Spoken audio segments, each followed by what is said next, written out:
You won the spiritual soul lottery. You know how many souls are lined up praying, hoping to get called on to come and have a body? To come and get to live out karma and evolve and grow and get to feel what it feels like to love? You came from a place where you weren't human. You'll go back to a place where you aren't human. You do not have to try to transcend the human experience. I promise you, when your time is done, you will transcend this human experience. So why would you come here only to wish you weren't here?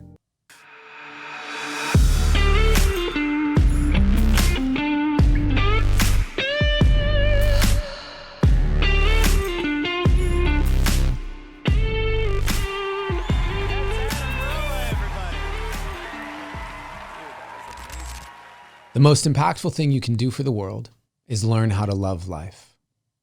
All of life. Show people that being happy doesn't mean turning a blind eye to the pain and the sadness and the suffering that happens here. Show them that choosing love doesn't mean ignoring fear. It just means being willing to feel. And those brave souls will always heal as long as they maintain the courage to feel. Because the fear of feeling is really at the root of every fear, which creates a fear of living because feeling's why we're here. So you can fight the fact that feelings past have felt so freaking hard, but it's the very fact you have felt all that feels like the part we should celebrate, investigate, learn to navigate with ease. Your emotions are the gift God gives you every time you breathe. Energy in motion with the strength to bring a king down to his knees, and yet contained within emotion is the key to set you free. Yes, contained within emotion is the gift of what being human is. A chance to feel all of life from deep sorrow to deep bliss. And you might wish the two would split, but the twist is that they'll always coexist because even the heartbreak you hate today had the way paved by a lover's kiss. So you can write your list of how life's a bitch, but don't forget the asterisk because for all the times you went through shit, it fertilized a lot of gifts. But if you only focus on what you lack, you can't appreciate what you've got. But with gratitude for what you have, you can see that it's a lot. And that is the difference between abundance and scarcity. It's not about what you have, it's about what you see. So the next time you forget how blessed you be, take a moment and focus on the next breath you breathe. The next time you forget how blessed you be, take a moment and focus on the next breath you breathe. And notice you're right here with me. A miracle, a great mystery. Out of hundreds of trillions of stars in hundreds of billions of galaxies, somehow, some way, you're here today with me and we all breathe on a spinning sphere of chemicals, spiraling through the universe. You were once one of 200 million sperm. You just happened to get there first. So how could you ever say you're cursed? You've been blessed since before your birth, and you might not think you have it best, but it could definitely be worse. And if you don't believe that yet, go tell the deaf what you just heard. If you don't like what you see, go tell the blind how much it hurts. On your hardest day, when you really want to walk away, go tell the paraplegic how it's unfair. Share how you want to run from all your problems while he's pushed everywhere in a chair. And I'm not saying that life is fair or that it's easy. We all go through a lot, but as you walk through the valley of the shadow of death, don't lose gratitude for the fact that you walk. Celebrate the fact that you can dance and sing. Embrace the abundance in the very act when you talk. Because when you spot abundance in the simplest things, that's when more abundance unlocks. The simplest things. Taste and touch and breath and smell. Did you know there are people with something called anosmia, which means their sense of smell is completely lost. So while they literally can't smell the roses, do you want to complain you don't have the time to stop? Because this life is the only one that you've got. And there are people who would trade places with you without a second thought. So no matter how many tears, heartbreaks, or bad days you pay, the cemetery is full of souls that know living is worth the cost. Don't wait till it's too late to learn that lesson. Living is worth the cost. But make no mistake, being alive is not the same thing as living. Just like throwing something away is not the same thing as giving. So if you haven't yet found your love of life, I suggest you keep on digging and allow yourself to feel your way through all the hurt and all the rage. And as you feel, allow yourself to finally turn the page That's how we heal. And it might hurt like hell, but you'll have shown us we'll be okay to feel it all and still love life. That's heaven. And you'll have helped pave the way. That's heaven. Can you feel it? Heaven is here today. Deep breath, family. That poem is called Heaven. And in this episode of the Creative Path podcast, I want to take you behind the poetry of some of the meaning that's in the poem and also the process of birthing that poem, because every single poem that I write has its own birth process, right? Just like every child has a unique birth process into the world. And I've learned over the years how to be in the listening of the process, to not be in judgment of the process, because there's a part of me that wants to be able to sit down and write the poem. And when I sit down to write it, I want to know that when I'm done with my session, it will be done as a poem. And that's not always how it works. Earlier on the Creative Path podcast, I did an episode of Behind the Poetry called A Mannequin's Dream. And I shared how that poem was a whole journey that took me many months of healing through a breakup. This poem, similarly, took me many months to write because a good friend of mine, her name is Danette May, she's a two-time Hay House author. And for her second book, she asked me to come and perform at her book launch event in Austin, Texas. And I was honored and I said, "That's amazing. What's your book about?" And she said, "It's called Embrace Abundance." And I thought, I have a lot of poems about breakups. I have no poems about abundance. I have nothing about abundance. That's not my normal subject that I write about. So what am I going to do? I'm going to have to write a new poem. And I told her, I would love to perform and let me write something. I'll come up with something and I'll write it. I'll use it as an opportunity to create something new. I went and spent 3 weeks or so or more in Hawaii, between Maui and Kauai. And I was in the land of abundance, right? Very lush and beautiful landscapes and fruit growing everywhere and just greenery and oceans and very vibrant. And so I could feel myself in a very abundant space. And I thought, this is going to be beautiful. And I would sit and I would think about, what does abundance mean to me? That was the starting place. And I think that a lot of times we can write poetry or create art from a space of observation, right? Of what's going on in the world. What do I see? And we can also create from a space of what's happening inside of ourselves. What do I feel, right? And so this one started with an inquiry of, what does abundance mean to me? What if I was going to write a poem about it, what does it even mean? And nothing came to me. Like, I legitimately had nothing come to me at all for the longest time. I'm talking about weeks, where I would sit in a hammock. I would bring my poetry journal. I have it here. Look, this is my current poetry journal. I always carry two journals. I carry one where I journal about my days or my thoughts or whatever. And then I have one that's specifically for poetry. And I find that to be really useful because it sort of classically conditions me, right? When I bring out the poetry journal, I am writing poetry.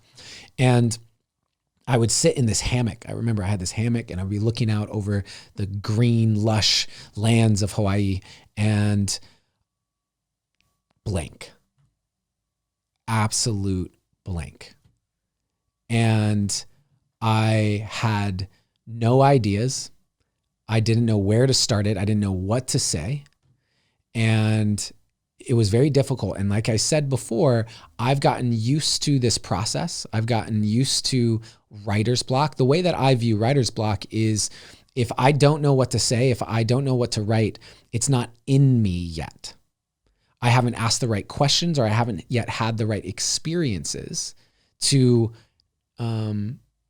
alchemize into something tangible that I can express.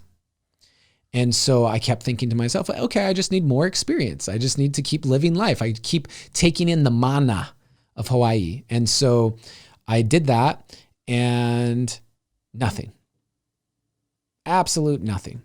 And then I go to Austin, Texas, the week of the event, and I go, okay, I got a week. Maybe I just need to leave Hawaii and I'll get here and that'll be, it'll come to me. Nothing. Day after day, literally sitting with my journal going, what am I going to say? What am I going to do? Nothing. The night before the event, literally probably 24, 22 hours before the event, I'm sitting there going, I have to come up with a backup plan. Maybe I will freestyle a poem. Maybe I'll just do some old poems that I have and find a way to tie it into the idea of abundance. I have my You Are Who You've Been Looking For, which is about self-love. Maybe I'll just do that one and talk about real abundance is self-love, like trying to figure out how to tie this in because clearly nothing wanted to come. And I'll be honest, I smoked some weed. This is what happened. I'm going to be honest to you. I smoked some weed. I have no shame around it. I actually think cannabis is a beautiful medicine in the right usage. Most people just don't use it in a really conscious way. And I smoked some weed, and the reason why I smoked some weed is because I thought, I'm done. I'm not going to try anymore. And that release of trying and the combination of the cannabis, which shifted my state out of the pressure that I felt and had put on myself and just released it all, that shifted me into a spot where I suddenly had this poem start to come to me. And it starts with this line: the most impactful thing you can do for the world is learn how to love life. And that didn't seem to have anything to do with abundance, but it was what was coming through me was the part of me that really had wanted to make an impact with my poetry and was feeling sort of disappointed that I hadn't been able to write a poem, although I'd been working on it and sitting with it for well over a month. I went, okay, well, I really want to make impact. Well, the most impactful thing you can do for the world, what is it really? I said, learn how to love life. The reason why I believe that, this, by the way, is not just a line of a poem. This is a huge revelation for me, which is that what we need on the planet are reference points from people who have been through the shit and have still found a way to be in love with life, who are not spiritually bypassing the realities of the world, that are taking a look at the pain and the suffering that happens here. They're seeing it and they've still found a way to love life. People who are trying every day with all of their energy to create a world with less suffering, a world that works for more people, a world with more love. And even though they work towards that every single day, they don't ignore the beauty of the life as it is right now. And that has been a huge struggle for me. For most of my life, I did not love my life. For most of my life, I found it hard. For most of my life, I saw myself as a victim. For most of my life, I battled depression and a lot of overwhelm and pressure that I put on myself. And so what I've always been drawn to in romantic partnerships and friendships and the people that I like to be around are people who have that natural, effervescent love of life, that they've somehow cultivated a way to be incredible humans doing really amazing things on the planet and still love it. I always found that amazing. And for me, that always let me know that it was possible. It let me know that no matter what I'd been through, no matter what I was struggling with, that it was possible for me to still be in love with the fact that I'm alive, that we have this blessing of being human. And the more people that we see who have experienced abuse, who have seen people die, have experienced the worst human suffering, and they love life still, that lets us know that it's possible for us. And I think that's the most impactful thing you can do, because you, when you love your life, naturally want to be of service. When you love life, you naturally want to help other people. When you love life, you want to take care of the life around you, of the earth, of animals, of other people. People who love their lives don't go home and beat their wives. And so I think it is the most impactful thing that you can do for the world. And so I wrote that line as a way of reminding myself that I didn't even have to write the poem to make impact. I just had to fall in love with life. And then that just became an exploration. And as I was exploring it, I said, well, why don't people love life, right? Well, it's the fear of feeling, which is really at the root of every fear. But that creates a fear of living because feeling's why we're here.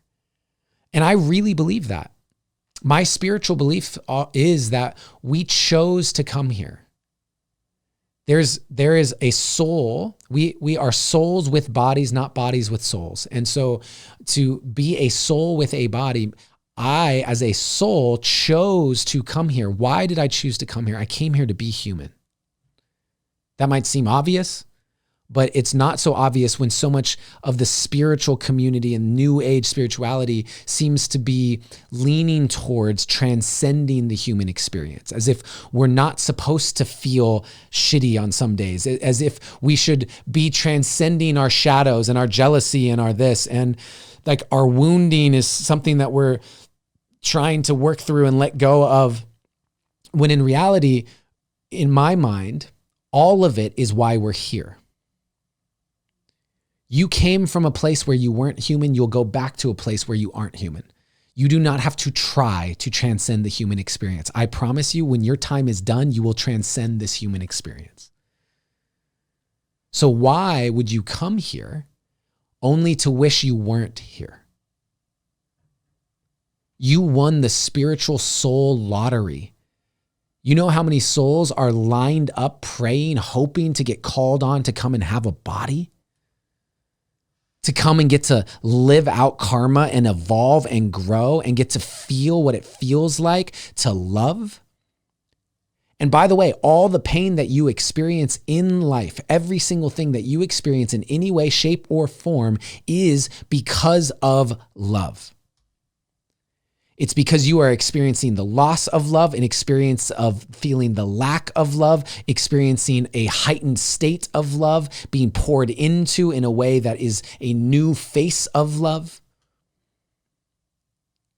Judging yourself and not loving yourself to the depth that you know you can. Love is the fabric of this existence. Love is the reason why you came here. Love is the thing that gives reference to every emotion that you ever have, of every experience that you ever experience. Love is the reason you're here. And so to come here and to lament the experience, to wish that you were somewhere else, to think that there's something wrong. Why? Why use your time here, this precious gift, in that way? As if you decided to go to a party and then you sat in the corner and went, I should have never come here. I don't want to be here. Why did I come to this party? It's a party. You chose to be here. How are you going to utilize this experience? And so the poem goes into that by reminding me, ultimately, I was writing it to myself. Sometimes my poetry is a message to myself and saying, you're a miracle. Man, I'm having an emotional day. You're a miracle. You have been blessed since before your birth. If you had any idea how much had to go absolutely perfectly right for you to be here right now, for this moment to be possible, for this moment, just for you, one individual out of billions of individuals, for you to be here right now is a statistical improbability. Meaning that just on paper, you being here is impossible. If you had to say, well, this exactly would need to happen in this event, and this event, and this event, and this event, and this DNA, and this DNA, and then we had to actually talk about, your mom and your dad and how they had to, and by the way, your great ancestors had to survive that saber-tooth tiger attack in order to blah, blah, blah, blah. Like literally, it's a statistical improbability. Would be impossible for you to design it in that way and say that, yep, without a doubt, that's going to happen. Out of the trillions and trillions of possibilities of what life could look like right now, most of them, you're not even here. But you are. Just even the number of sperm in your dad's nutsack when he ejaculated into your mother, just the probability for that one to be you and win that race. You were a winner. That's how you got here. You won a race just to get here. Come on. So how can we forget that at times? How can we forget the magic? You know what I mean? How can we forget that? Because we can get so wrapped up in, oh my gosh, what's going on? And I'm so overwhelmed. And I'm talking for myself right now, guys. This last 2 weeks has been rough. And I feel as if I'm burning out a little bit. I feel on the brink of burnout. And I feel that in myself. And if I just zoom out for a moment, I go, wait a second, I'm the boss. Everything that I'm burning out on, I created that.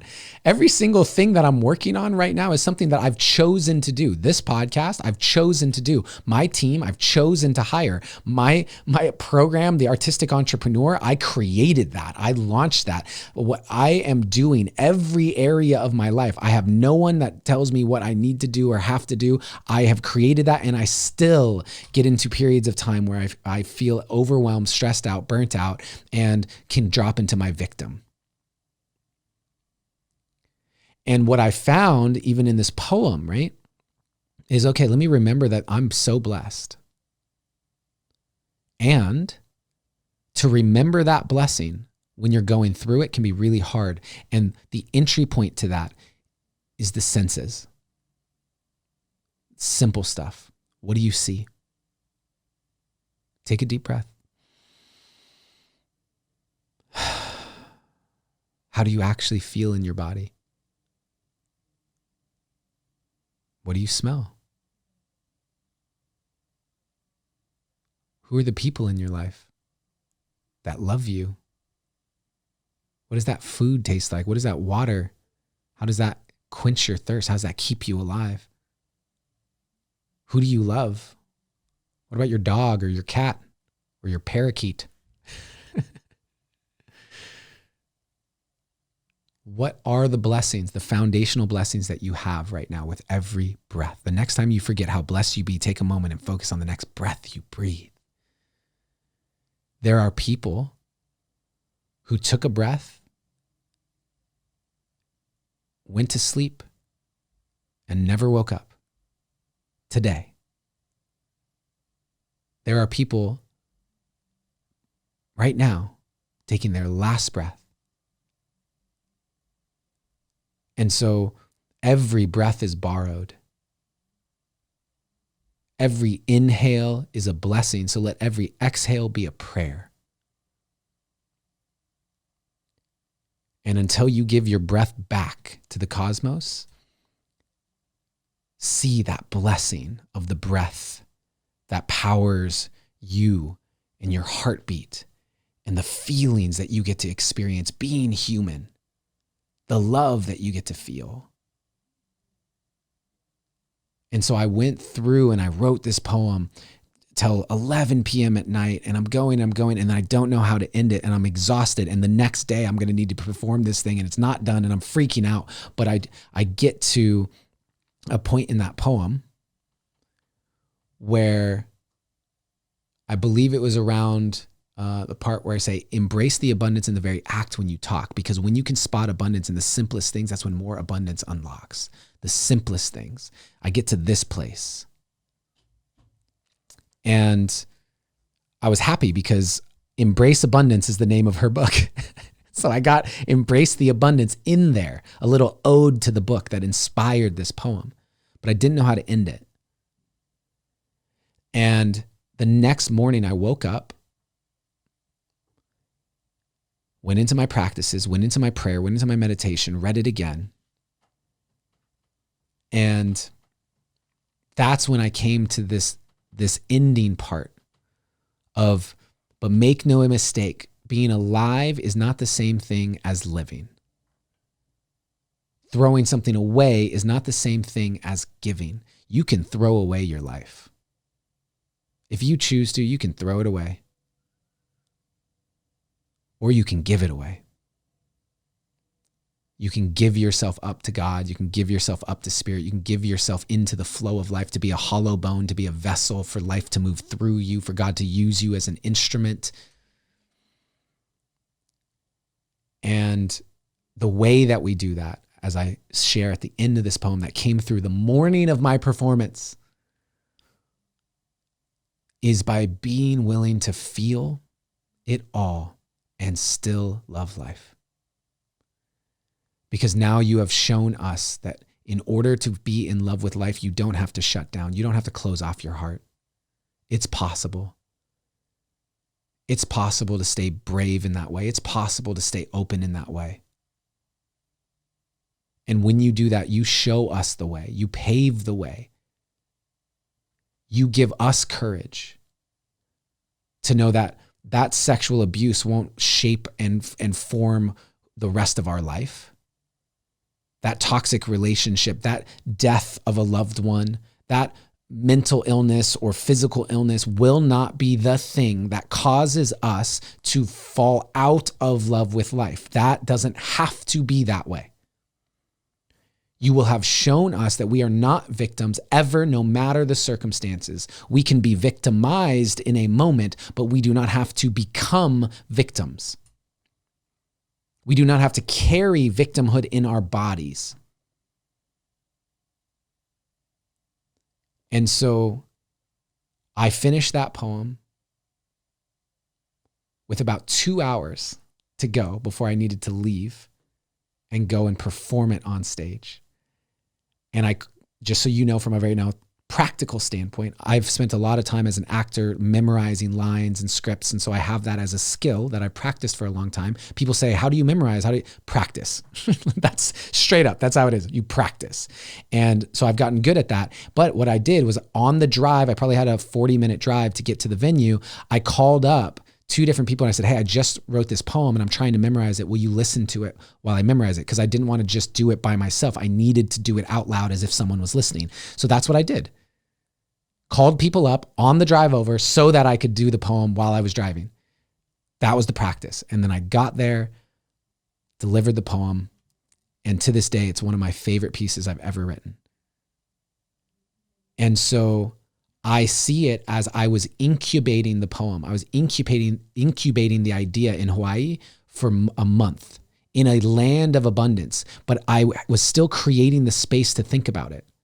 I was thinking about, what does abundance mean to me? What does abundance mean to me? What am I seeing? What am I feeling?